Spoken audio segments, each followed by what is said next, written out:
This channel is part of the History Hit network.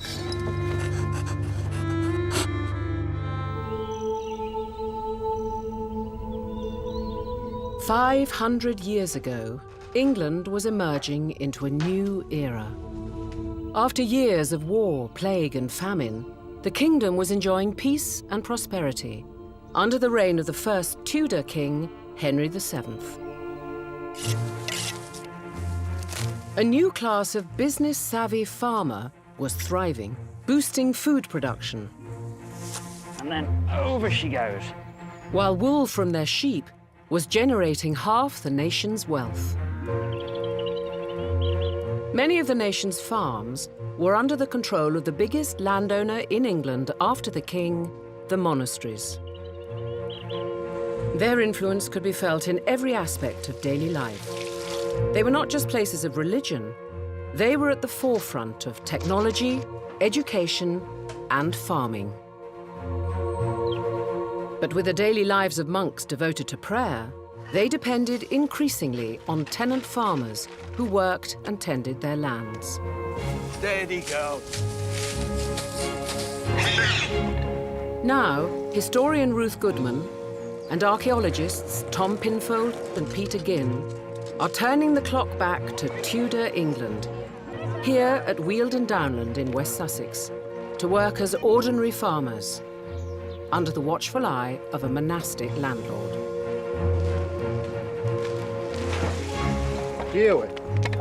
That's the way. Nice. To succeed, they'll have to master long-lost farming methods Watch those flanks. They're going again.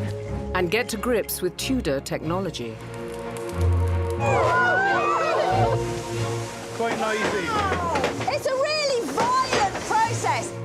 While immersing themselves in the beliefs, customs, and rituals that shaped the age. This is merry England, for heaven's sake, so to speak. Let's enjoy it.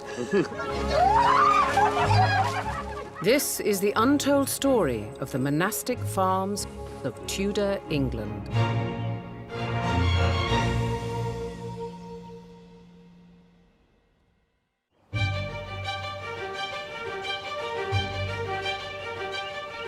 It's late spring. The team have been running their Tudor farm for 2 months. They've set up a pig enterprise, breeding Tamworths to pay rent to the monastery, sheared their Southdown sheep, and sold the fleeces, a big earner for the monastic farmer. And they've mastered driving oxen, the tractors of the age, to sow a pea crop. They're fast. They're faster than I thought they'd be. Now, they're turning their attention to making the staple foods of everyday Tudor life, bread and ale. Records show that it wasn't unusual for a person to consume a £2 loaf and 8 pints of ale a day. It's amazing how much of a diet bread and beer made up. Yeah. 80% of Britain's total calorific intake was between bread and beer. You know, grain-based, which is quite, that's just one, really, it's just one little tiny group of foods providing the main It's your carbohydrates, sustenance. isn't it? That's your energy to get through the day, doing everything you need to do, and it's going to be cheaper than proteins. There's meant to be the same amount of calories in a pint of beer as half a loaf of bread. So when you think of it like that...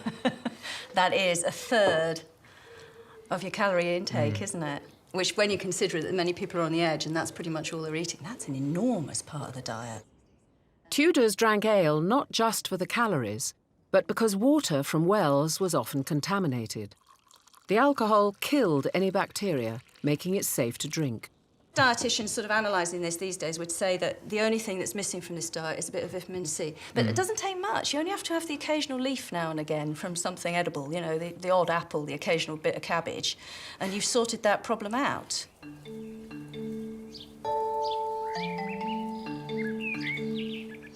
To produce a daily ration of bread and ale, 6 acres of wheat and barley were required per person per year. Failure of these crops could quickly result in famine, and in Tudor England, 1 in 4 harvests failed.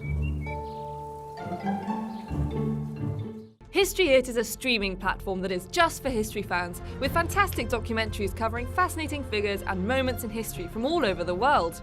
Whether you're looking for insight into the reign of medieval history's most notorious rulers, or to experience the mysteries of cultures and civilizations long lost, History Hit has the documentary for you at just a click away. Not only that, but we have a huge podcast network releasing new episodes every day, so you'll always have something to listen to. Sign up now for a 14-day free trial, and Chronicle fans get 50% off their first 3 months. Just be sure to use the code Chronicle at checkout. People had little understanding of agricultural science. So to ensure a good harvest, they were guided by age-old superstitions. But most of all, they turned to God. Prosper the work of those who enable us to supply the resources of our small world. Amen. Right, onwards and upwards. It's 40 days after Easter, Rogation Tide, when farm workers processed around their parish boundary, praying for a successful harvest. It was known as beating the bounds. But there was another purpose to this ritual. In 1500, parish maps were virtually non-existent, so beating the bounds reminded everyone of landmarks that divided their parish from the next. Folklore historian Professor Ronald Hutton has come to partake in the ritual. We have to pass the knowledge down to the younger members of our parish. How do we get these guys to remember? Here's the bad news. It's a mixture of pain and pleasure to make it memorable. Pain because young boys are regularly beaten or hung up and down by their legs and bounced on the ground. And then when you'd made them remember bitterly what this place was and why it was special, you'd give them treats like cakes afterwards to cheer them up. Now, young Edmund, come on. Right, this has happened to every parisher, male parisher in the past. They need to remember this tree. Don't drop it. Look, I'm being dangled upside down. There's the tree. See the tree? Oh, yeah. See the landscape? Yeah. Tree. Gonna remember? Yes, that's the right answer. We think he remembers what's going on. What's the payoff? The payoff is cake. Ooh, It's fruit cake. that's yummy. Another generation sorted.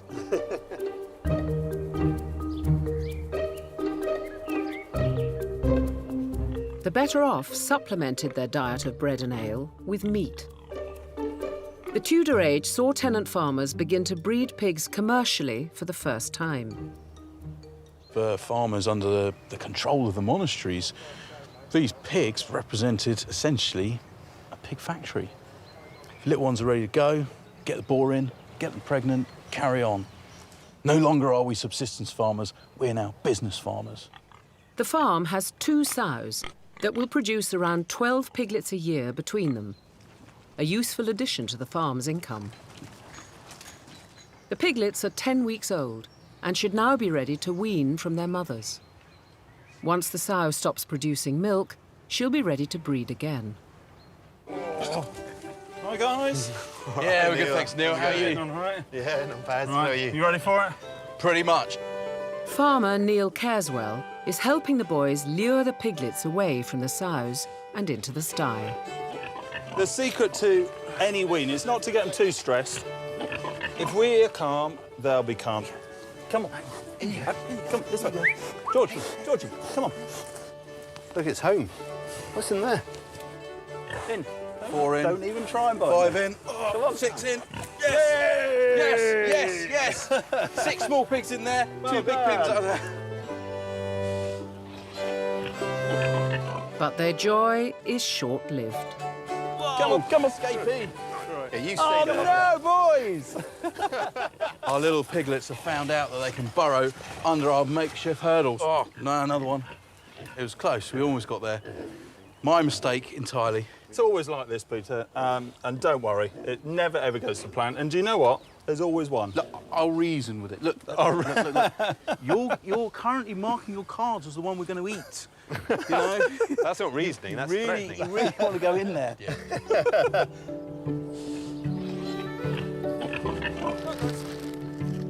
Finally, after much cajoling, the piglets are separated and taken to the woods.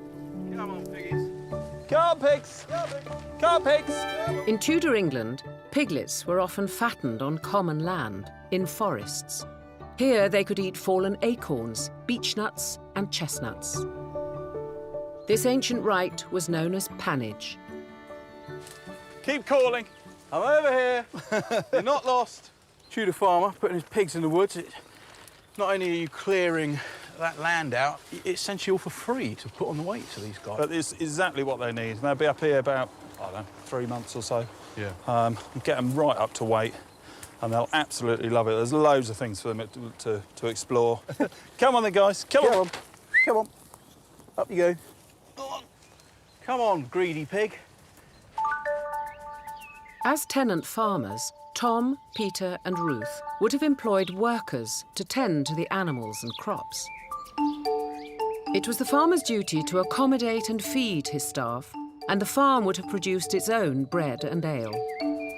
Essential to both was yeast. It made the bread rise, and in ale turned sugar to alcohol. It was made by capturing bacteria from the air. Come to see how my plan to capture some wild yeasts is going, and it looks like I might have some success. The idea is that I'm trying to harvest the wild yeasts that are in the air all the time. I mean, they grow naturally on grain. They also grow on the skins of fruits. And these can start you off in your brewing and your baking. So I've got a bowl of flour and water, and there's tiny, tiny little bubbles, which suggests that fermentation has begun, which means there must be yeast present.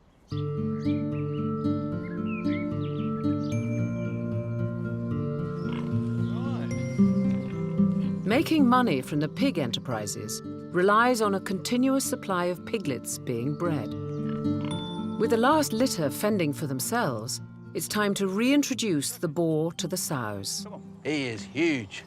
He is a big boy. He is a big boy. However, he is only 18 months old. Oh, really? Yes. Wow. Yes. He looks very different, though. Is he a Tamworth? No, he's not a Tamworth. He's still a very old English breed. Yeah. A breed called Oxford Sandy and Black. Now he's in the pen, you might find there's a bit of scrapping, a bit of fighting going on. It's just them figuring out who's boss.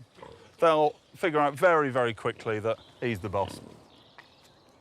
And then once these girls are pregnant, it's going to be, what, 3 months, 3 weeks, 3 days? It is, yes, it is. Now, she's obviously only just weaned. She'll probably take about 3 to 5 days to come back into heat.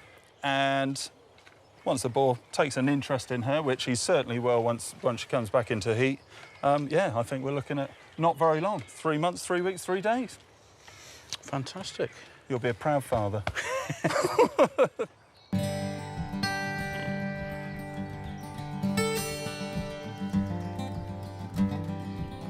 A farm this size would have employed around 10 workers, together drinking up to 300 gallons of ale a month.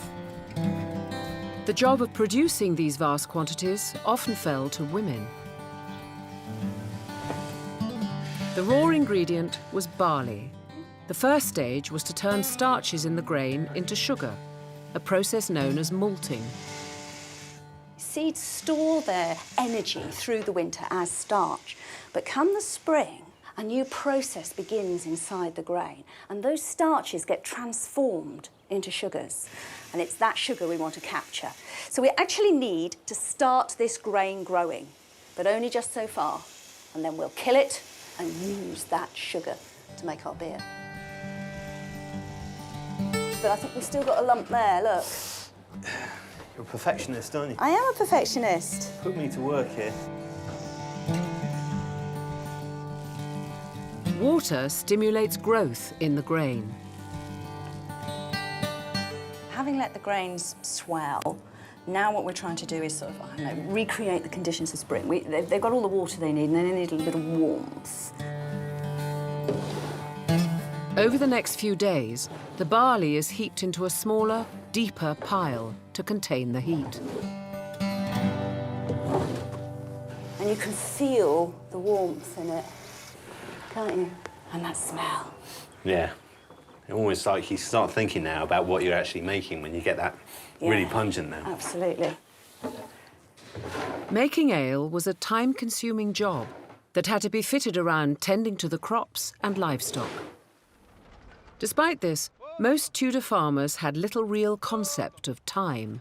They simply worked from dawn till dusk. Life in a Benedictine monastery, however, was based around a strict routine. Tom and Peter have come to meet Abbot Aidan Bellinger to find out how time was managed. What would a typical day be like for the monks? Every day of the year, the monks gather and have 7 services during the day and 1 at night. So one would be talking about getting up in the morning as soon as it's light, and then carrying on until dark, and then getting up once during the night for a night prayer, which is the 8th prayer of the day. There would be time for silence, time for reading, time for eating, even time for talking. So I suppose a time measuring device is actually almost essential. That's right, yes, because one of the things that St. Benedict says that the abbot has to do is keep everything regular. To remind monks when to pray, a bell rang out across the monastery, dictating the rhythm of life. Monasteries often had their own foundries where bells were cast. Tom's come to the foundry to help Andrew Lacey make a new bell for the monastery. He begins by making a mould. First, you've got to design the shape of the bell. So to do that, we cut a shape like this. Okay, so you can see the design of the outside of the bell. Just cut into a piece of wood. Put it onto a blade like this, which is strickle, and you literally get some daub, which is clay and hair and sand, and then just keep swiping around until it makes the right shape.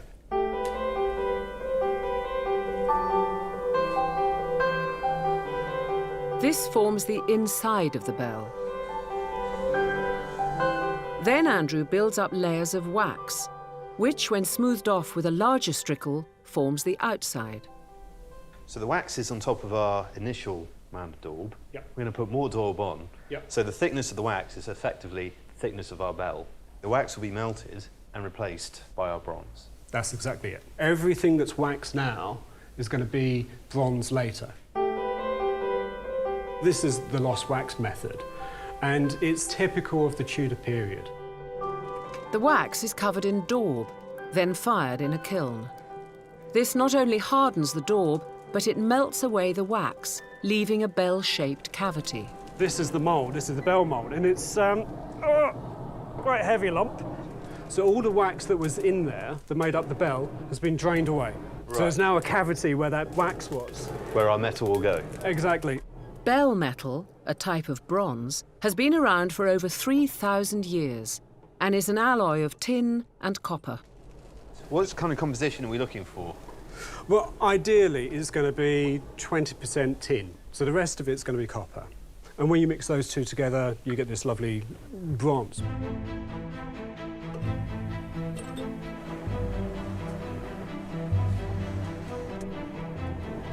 What kind of temperature are we going to get to? About 1,100. Serious heat, isn't it? Oh, yeah, yeah. I think we're ready to pour. I think we're totally there. It's spot on. Andrew has just one chance to get this right. An air bubble in the bronze will ruin the bell. Bells were so central to religious life that the abbot would actually come onto monastic land where the bells were being made and bless the kilns. It shows how important these items were. Yeah. I'm hoping that's perfect. It felt good. When it feels right, it kind of intuitively it is right.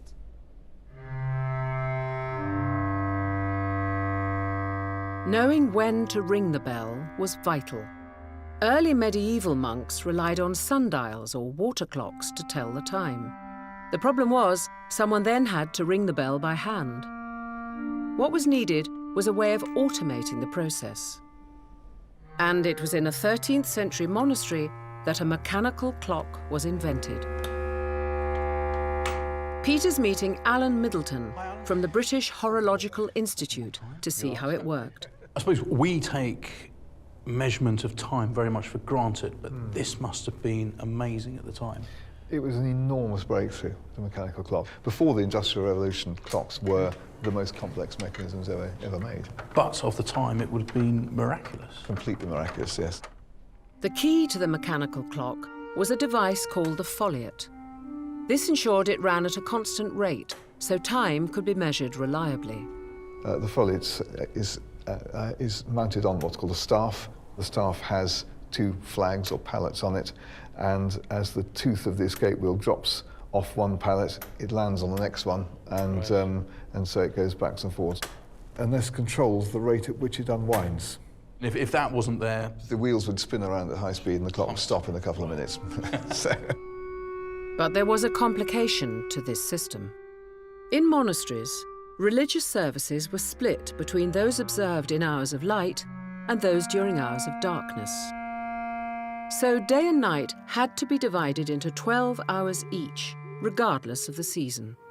This meant summer daytime hours would be longer than 60 minutes and nighttime hours shorter. In winter, the reverse was true. This is the genius of the foliot up here, because you've got these 2 weights on it here. As you can see, this is for either a long summer's day or a long winter's night. It goes quite slowly. By moving the weight in towards the centre of the foliot, the clock runs faster, making each passing hour shorter for a winter's day or summer's night.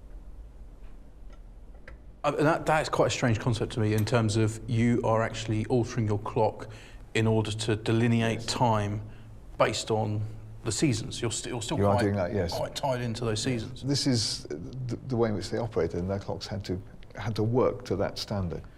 It's amazing to think that need to regulate prayer throughout the day, the impact that has had on future societies.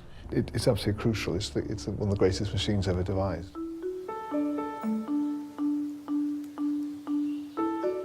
Peter's installing a mechanical Tudor clock at the monastery to call the monks to prayer. Oh, wow. He's setting it up to automatically ring Tom's bell. But hopefully, it will sound amazing when it's struck. I'm really pleased with this, to be honest.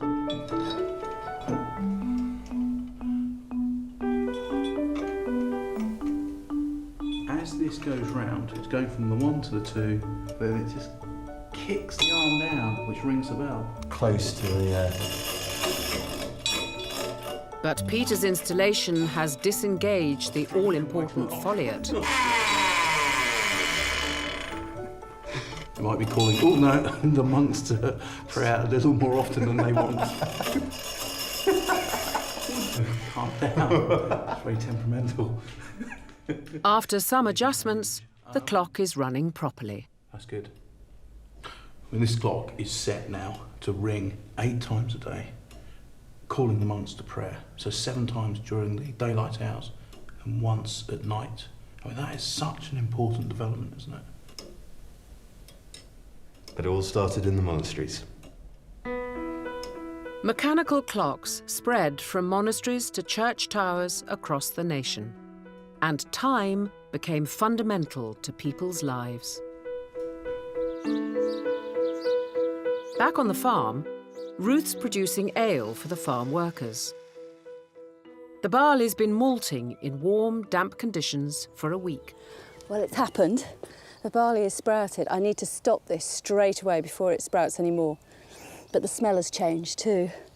That is ready for the kiln.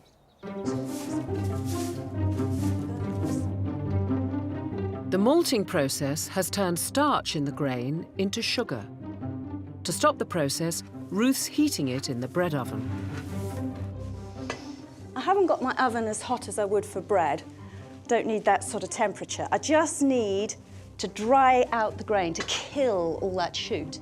The sugar-rich barley is ready to be turned into ale. I'm not making beer, I'm making ale. Beer is technically ale plus hops, and there's going to be no hops involved in this.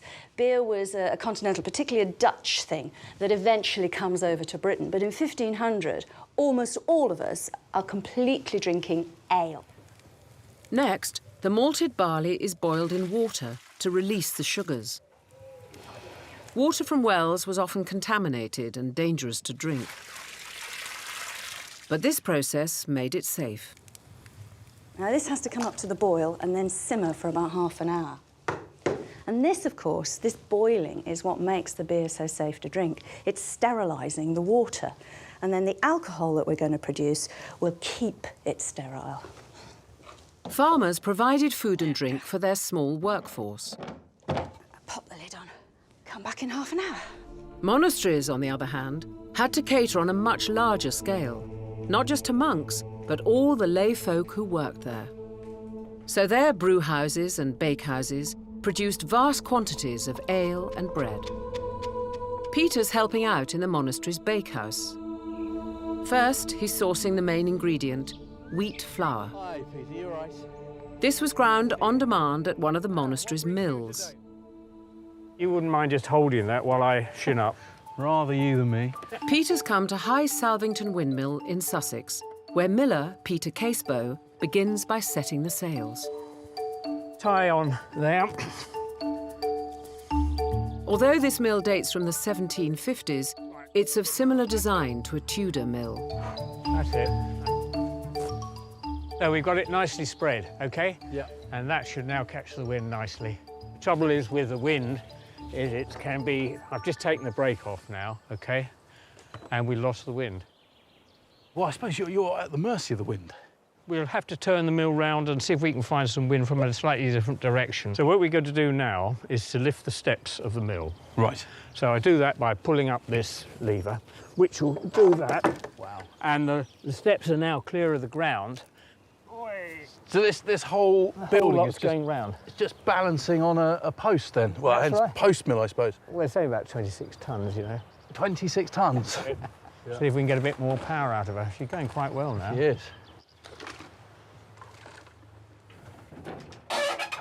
The wheat is carried up to the grindstones by a winch powered by the sails.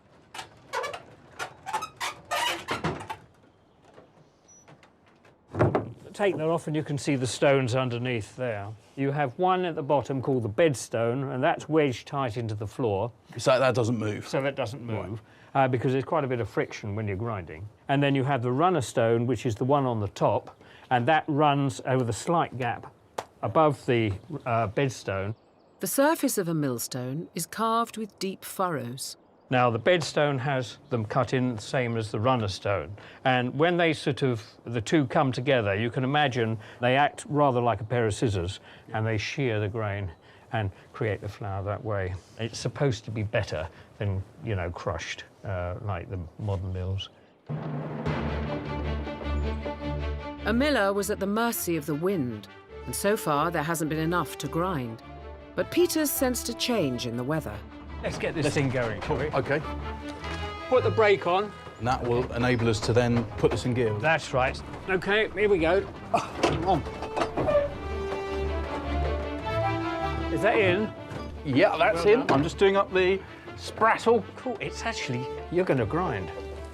We're going to grind on this. OK, brake's coming off.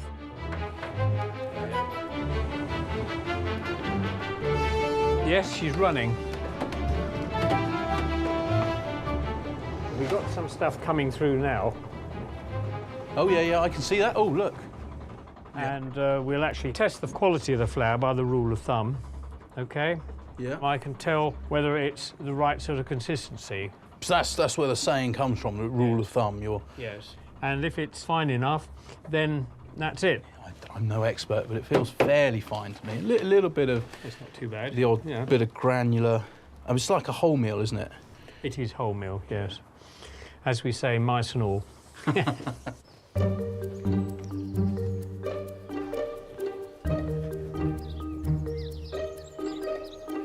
Another commodity required by the monasteries was wax, essential to make church candles.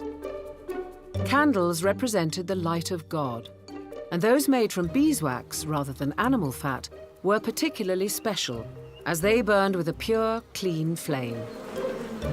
To produce a continuous supply, monasteries kept their own bees.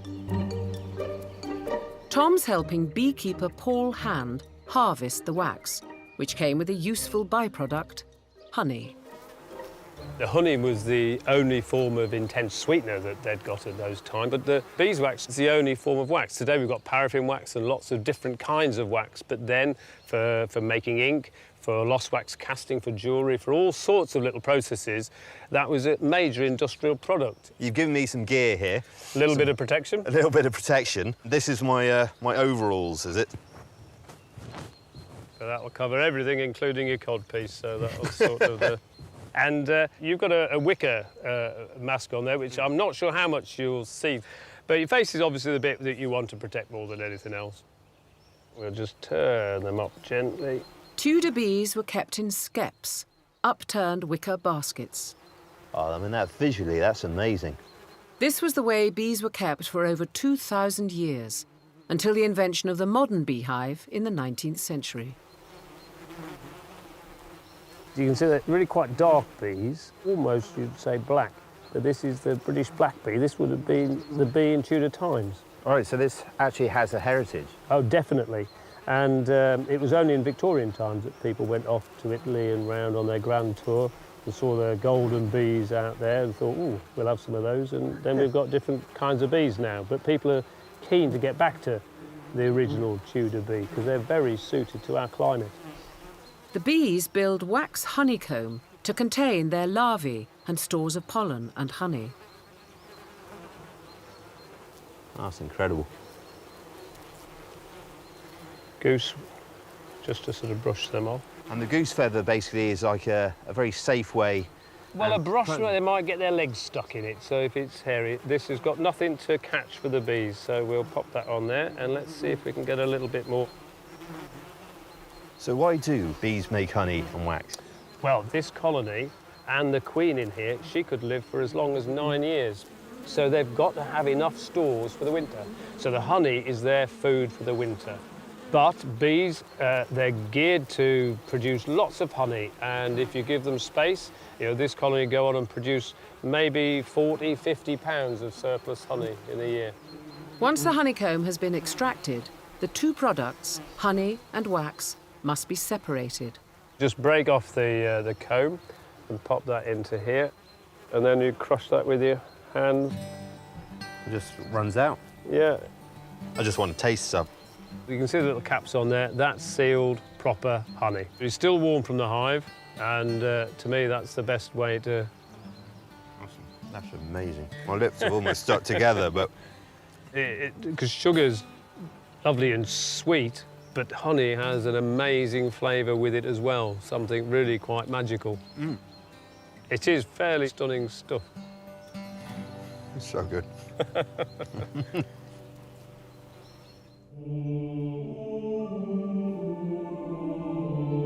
Hi, David. You all right? Peter's brought the flour to David Carter in the monastic bakehouse, where 3 types of bread were produced. Unleavened communion bread for use in church, fine white bread for the abbot, and masseline bread for the monks and lay people. Masseline is a derivation of the French masseline, and that means a mixture. And hence what we've got here is a mixture of flours. To Peter's wheat flour, barley and rye flours are added, then mixed with salt. Salt not only flavours and preserves bread, it works with gluten in the flour to give the dough strength and elasticity. So pop it into the middle. To make it rise, they're using Ruth's yeast, produced in the barley field. In Tudor times, yeast was regarded as something really quite magic. Nobody really understood what it was or why it worked. And in fact, in a book from 1469 called the Brewer's Book, yeast was referred to in a single word, God is good. And it wasn't until the 1800s that yeast was fully understood as an organism on its own. On the board? Yep. Length. Yeast reacts with sugars in the flour to produce carbon dioxide gas. This is trapped in the gluten of the dough, making it expand and rise. If it fights back, show it who's boss, Peter. You're going to eat the bread's not going to eat you. The dough is left to rise, or prove, then knocked back to redistribute gas bubbles produced by the yeast. Just liberally dust the top with a bit of flour. I like that flourish. It's a sign of a good baker, a good flourish. Great. Lovely. 1, 2, 3, out. After it's proved a second time, it's ready to bake. Unveil the magnificent loaf. Hey, wow, look at that. I'll scrape out the oven. You scrape out the oven. I'll bring the magnificent loaf. The oven is heated by lighting a wood fire inside. Once it's up to temperature, the fire is scraped out. Let's get it in the oven. And the bread bakes using the residual heat. And we're going to give it a push and a pull. Oh, nicely done, nicely done. Let me... Oh. Ooh, my feet are hot. At the farm, Ruth's following an ale-making recipe that goes back to Neolithic times. The malted barley has been boiled to produce a liquid rich in sugars known as wort. And I can draw this first batch off.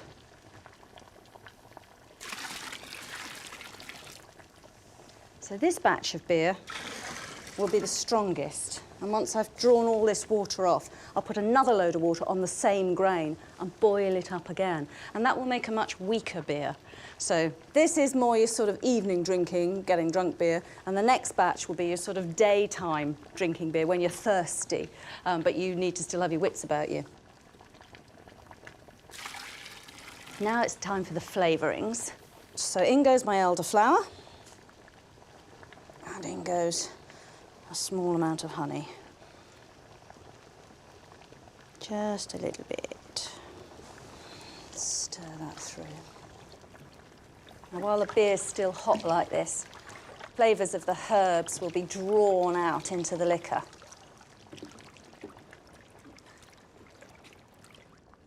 Now that it's cooled, I'm just straining. Naturally, I don't want any organic matter which would introduce bacteria into the beers. Finally, ale balm, a yeast, is added to turn the sugar from the malted barley into alcohol. So a little bit of my ale balm from the last brew into that pot, and the alcohol within the liquid will keep it sterile.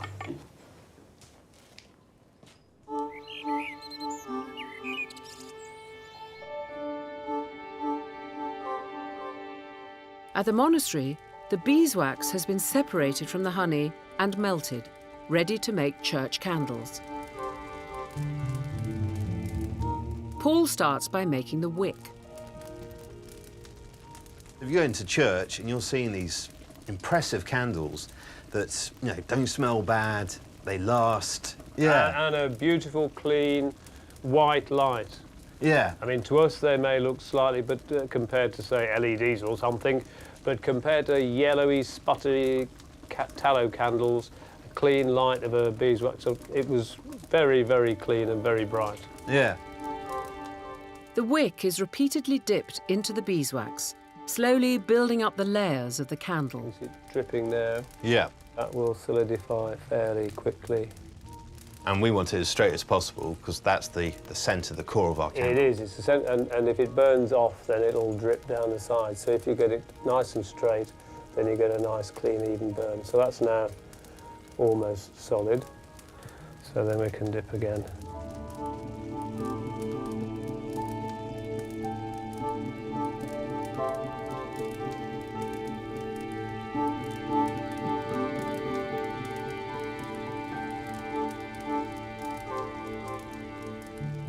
Pretty well enough for a light read. So that'll be good enough for the monastery? Yeah, I think so. They'd get through a chapter, perhaps.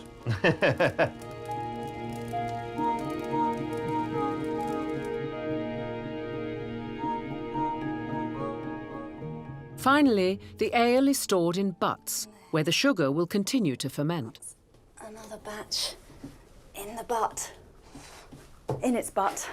in the buttery, and that's what this room is for. It's for storing all my ale and everything to do with drinking. So all the jugs and the cups and everything come in here. And then next door is my pantry, and that, of course, is where we store all the bread and things to do with eating, you know, bowls, spoons, napkins, candlesticks, that sort of thing.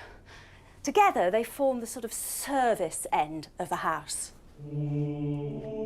Ale brewed with malted barley was drunk by everyone. But the type of bread you ate was determined by social status. At the monastic bakehouse, Peter's making some of the finest quality loaves exclusively for the abbot, manchet bread. This is going to be made with white flour. It is exactly the same as the wholemeal wheat flour that went into the last loaf, except it's been sieved or bolted. And it was that sieving process that in fact made the flour so expensive, and that is why it became associated with high status. Now that is so much finer against my fingers. It's like mixing a cloud. The whole thing about manchet loaves was they were very much lighter, they were greater in volume, they were softer and not as hard to eat as the Maslin loaf. This time the raising agent is ale balm, the same yeasty foam Ruth used to ferment the ale.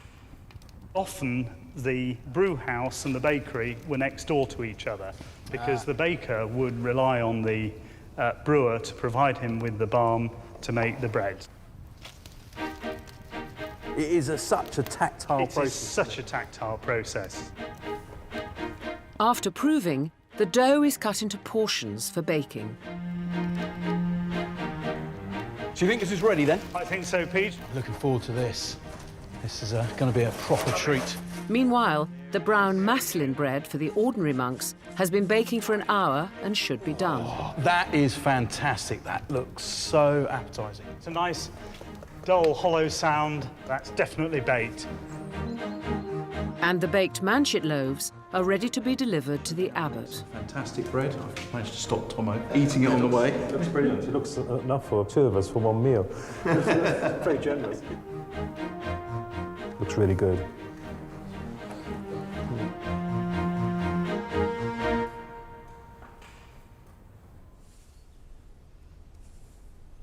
Tudors drank ale because water was often contaminated. They also feared washing with water. Instead, grease and sweat were removed from the body with just a dry cloth. This was an era, after all, in which ordinary people like you and me did not bath.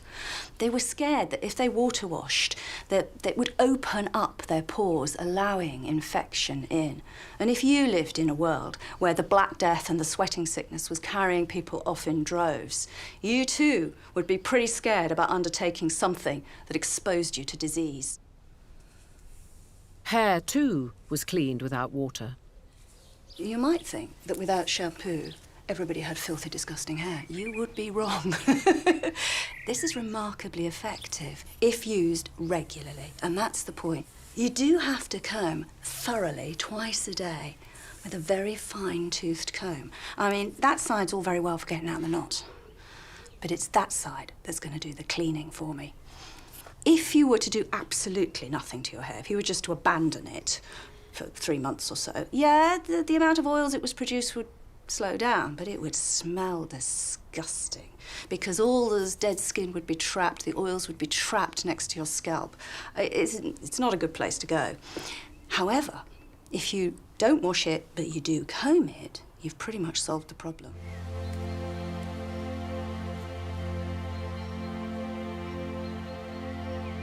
It's early June. Peter and Tom have returned to the farm.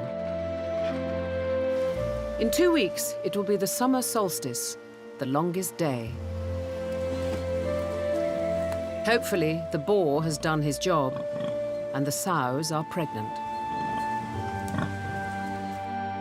The cereal crops, essential to make bread and ale, are also thriving. But all is not well with the peas. Something's eating our pea crop. Pretty much everything's had a bite taken out of it. I think we're talking deer here. Deer? You don't think rabbit? Well, probably both. Before potatoes reached these shores in the 1580s, peas and beans were an important source of carbohydrate and vitamins. Well, what can we do? I mean, in Tudor times, I think you couldn't really do much. This situation really emphasises the fact that, I mean, you are at the mercy of nature, you are at the mercy of God, and you really have to, there's not much you can do apart from pray.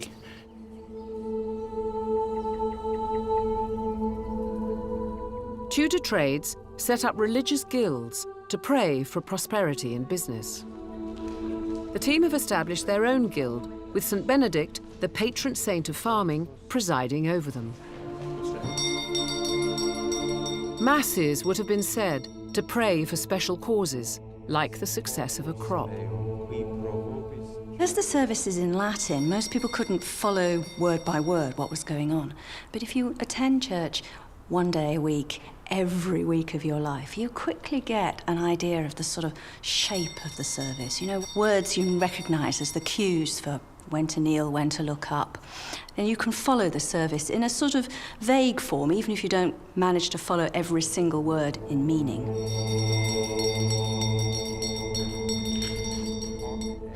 The most solemn part of Mass is Holy Communion.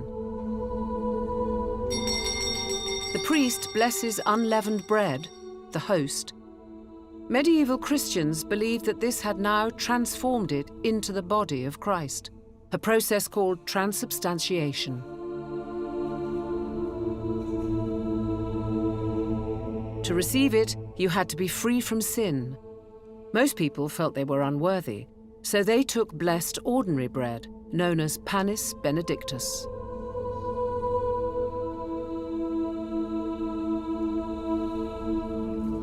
But there was another, more controversial use of the panis benedictus.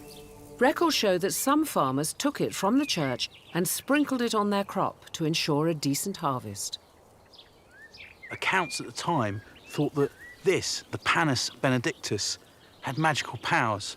I mean, it could perhaps heal the sick, or it could fend off caterpillars from your garden, or perhaps it could rejuvenate your deer-eaten, rabbit-nibbled, weather-beaten pea crop.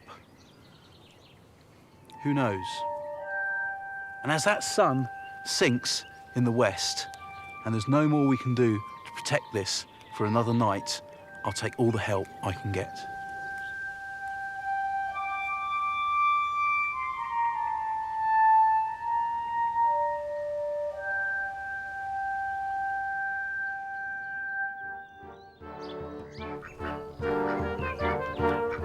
Peas were an important food crop, but sheep were the real money spinner for the Tudor farmer.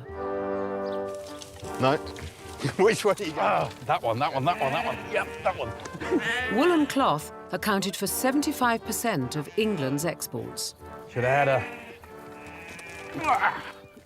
The farm's flock of Southdown sheep have been sheared, and now the boys are giving them a once-over to ensure they're healthy, starting with their feet. Pack it in! Right.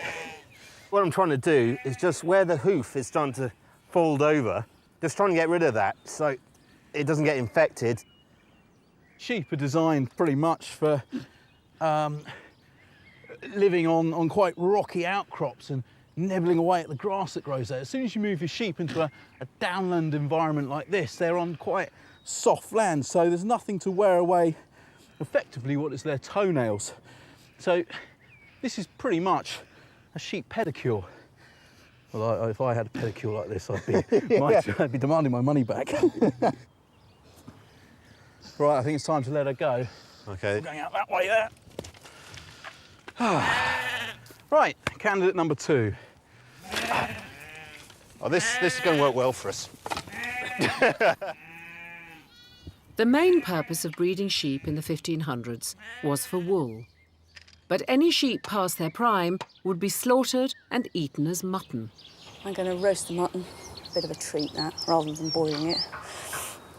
Naturally, I'm boning it out, which is a much more efficient way of roasting. You can roast with the bone still in, but there are problems with it. If you think, look, there's the shoulder, the bones that I've taken out of the shoulder, and you can see that, you know, that constitutes quite a barrier to heat moving through the meat, which makes roasting it evenly a bit of a challenge. If you take the bones out and roll it into a joint, much easier. And that's why traditionally roast meat is a rolled joint. So what I need to do is turn this into that perfect cylinder of solid meat.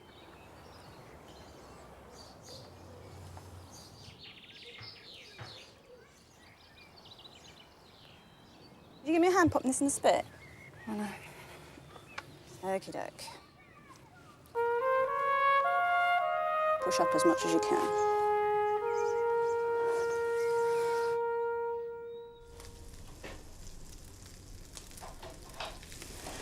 My spit is on my spit ducts in front of my brand irons where the burning brands are. And I've built a fire which is going to give me a sheet of flame in front of which I'm going to be roasting. If you roast over the fire, the fat from the meat drips into the fire, encourages huge, great fat flames to come up and scorch the outside of the meat. So you're going to end up, or there's a strong danger of ending up, with it black on the outside and raw in the middle. Roasting was always considered to be a really luxury method of cooking because it takes so much time, it's so much labour. To put this much meat in a pot and boil it, well, you know, I could put it on and leave it, couldn't I? I could get on with half a dozen other things. But if I'm going to roast meat, I actually have to be here, casting an eye every now and again, giving a little turn. But I also can use that attention, the fact that I need to be here, to add in flavour during the cooking. And this is the thing that really marks out the good roast meat of old Britain. Ruth's basting the meat alternately with its own fat and dredge. Dredge was breadcrumbs and flour or oatmeal flavoured with spices. What I should be able to do is build up a really deeply flavoured, crispy coating around the meat.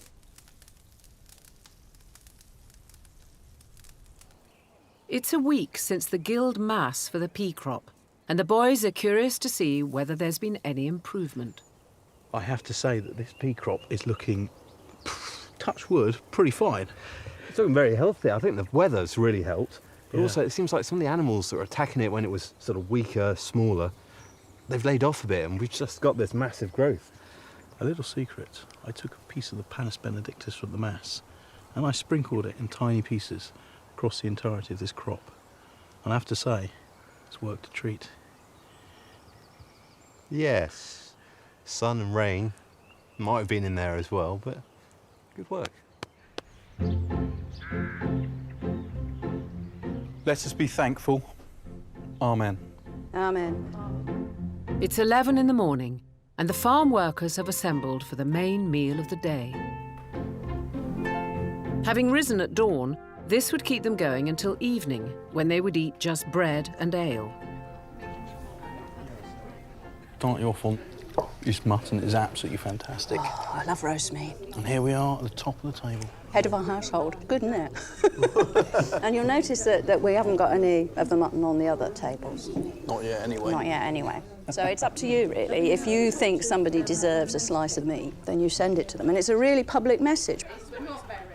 Everybody in the room would notice. They'd all know that not only were you giving a reward, but it's a very public reward. You could also shun someone, couldn't you? You can make a marked statement in another way. That person, but not the person in the middle. Yeah. That's one of the reasons why this whole meal is so formal. This is the sort of central ritual of household. You're making a whole load of social statements, and this daily ritual of dining reinforces all those positions. I think we need to curry favour with all you guys, to be brutally honest. But in the modern vernacular, I am going to say ladies first. So, Helen, if you fancy coming up, please. Yeah, take the whole lot. Thank you, thank you. We've obviously been very good, working very hard.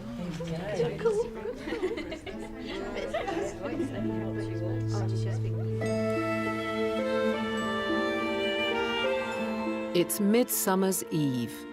Tomorrow will be the longest day, and the sun will be at its highest point in the sky.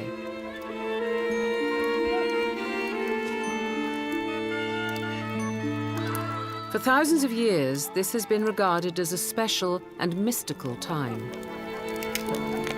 Peter, Ruth and Tom have come to a nearby hill to celebrate. They're joined by people from their parish and folklore expert, Professor Ronald Hutton.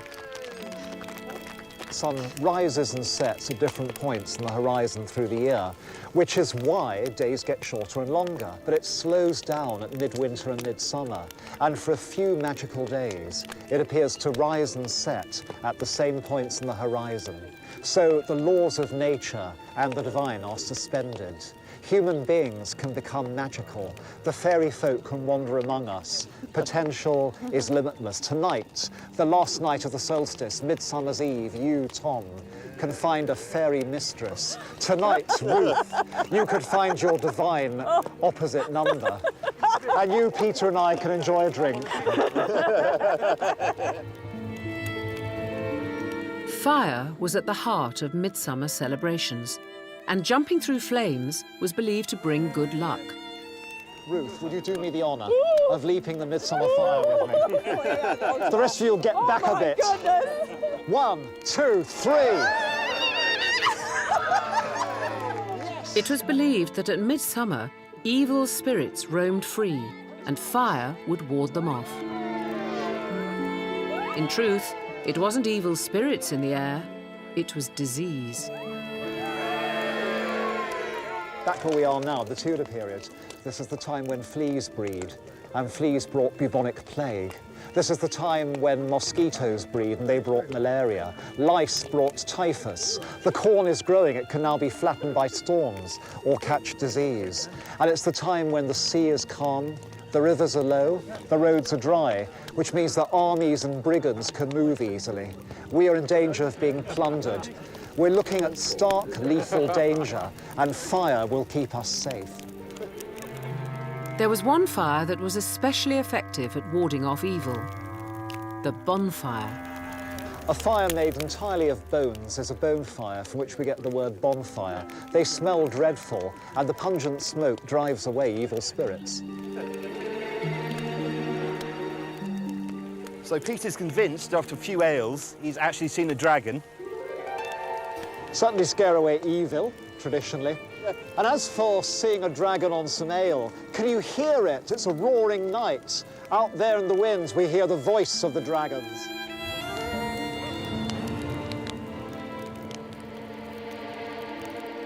As well as warding off evil, fire was also used to predict the farmer's fortune with a burning wheel. There's moisture in the air and the ground's damp. Do you think this will make it to the bottom of the hill still alight? I have no idea. No one's done this for decades. If we want a wonderful summer, get that darn wheel down that hillside. We need all the luck we can get. A cartwheel, wrapped in straw, was set alight and rolled down a hill. If it reached the bottom still burning, a good harvest was assured. If not, the crops would fail. Okay, well.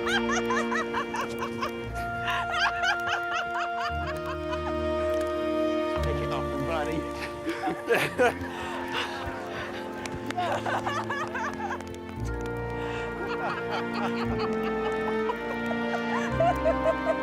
Well. Bloody wheel. Full marks for trying. That is what is known as a roaring success. I think you need a smart lawyer to convince any deity that that was rolling a wheel, but for sheer ingenuity, you are the pride of our species. Yes.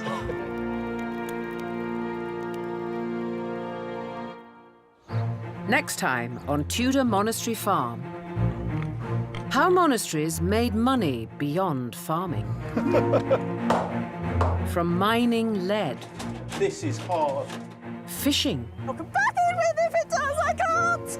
And running inns for weary travellers.